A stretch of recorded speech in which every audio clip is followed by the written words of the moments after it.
There was a time when one man controlled most of Europe. Kings feared him. Generals studied him. Entire nations trembled when his armies approached. His name was Napoleon Bonaparte. But what makes his story so fascinating is not just how high he rose, it's how far he fell. Because Napoleon went from emperor of Europe to dying alone on a remote island. This is the rise and fall of Napoleon. Napoleon was born in 1769 on the island of Corsica, shortly after it became part of France. He did not come from one of Europe's great royal families. He was not born a king. In fact, many French elites considered him an outsider. But from an early age, Napoleon showed extraordinary intelligence and ambition. He attended military school and quickly became known for his exceptional understanding of strategy. Then history gave him an opportunity. France descended into chaos. The French Revolution exploded in 1789. The monarchy collapsed. The country became consumed by political violence, fear, and war. For ambitious men, it was a dangerous time. But for Napoleon, it was the perfect moment. He rapidly climbed through the military ranks. Again and again, he achieved victories that seemed impossible. Soldiers admired him, the public celebrated him, and soon all of France knew his name. At only 26 years old, Napoleon was already one of the most famous generals in Europe. His campaigns in Italy turned him into a national hero. He defeated armies larger than his own through speed, surprise, and brilliant tactics. For many French citizens, he appeared unstoppable. But Napoleon wanted more than military glory. He wanted power. In 1799, he carried out a coup. The government was overthrown.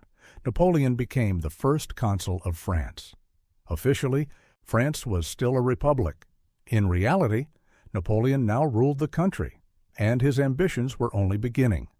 Over the next few years, he transformed France. He reorganized the government, improved education, reformed the economy, created the Napoleonic Code, a legal system that would influence countries around the world. To many people, Napoleon was not simply a conqueror. He was a reformer, a modernizer, a man bringing order after years of chaos. But power has a way of changing people. And Napoleon began to see himself as something greater. In 1804, he crowned himself Emperor of the French. The message was clear. No king had given him power. No pope had placed the crown on his head. He had taken it himself.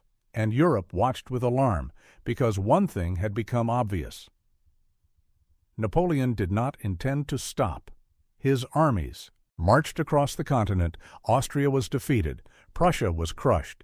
Kingdom after kingdom fell before him. At the height of his power, Napoleon controlled or influenced much of Europe. It seemed as if nothing could stop him.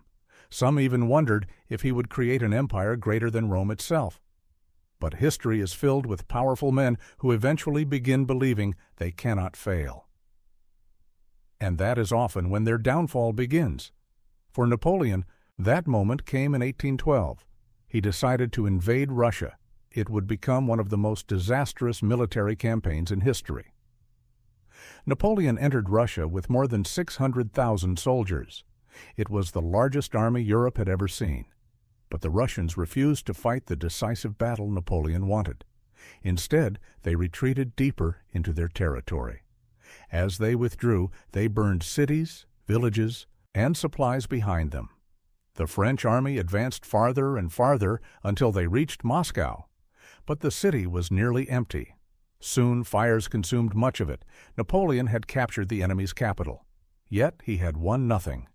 Then winter arrived. Food became scarce. Temperatures collapsed. Disease spread. Men froze to death. Horses died by the thousands. The retreat from Russia became a nightmare. By the time Napoleon returned, only a small fraction of his army remained. For the first time, Europe realized he could be defeated. His enemies formed new alliances. One by one, the nations he had conquered turned against him. In 1814, Paris fell. Napoleon was forced to abdicate. The man who once ruled Europe was exiled to the small island of Elba. It should have been the end. But Napoleon was not ready to disappear. In one of history's most astonishing moments, he escaped. He returned to France, and thousands of soldiers sent to arrest him instead joined him. Once again, Napoleon became ruler. The world watched in disbelief. This period became known as the 100 Days. But his return would not last. Europe had learned its lesson. The great powers united once more. And in 1815, Napoleon faced his final challenge, the Battle of Waterloo. It was one of the most famous battles in history. Napoleon fought with determination. But this time, his enemies were ready. After years of war, conquest, and ambition, he was finally defeated, and this defeat would be permanent. Napoleon was exiled again, this time to the remote island of St. Helena in the South Atlantic.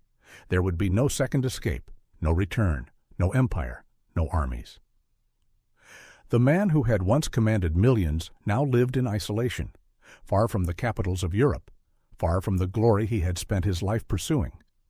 In 1821, Napoleon died at the age of 51. His final years were spent looking back on a life unlike almost any other in history.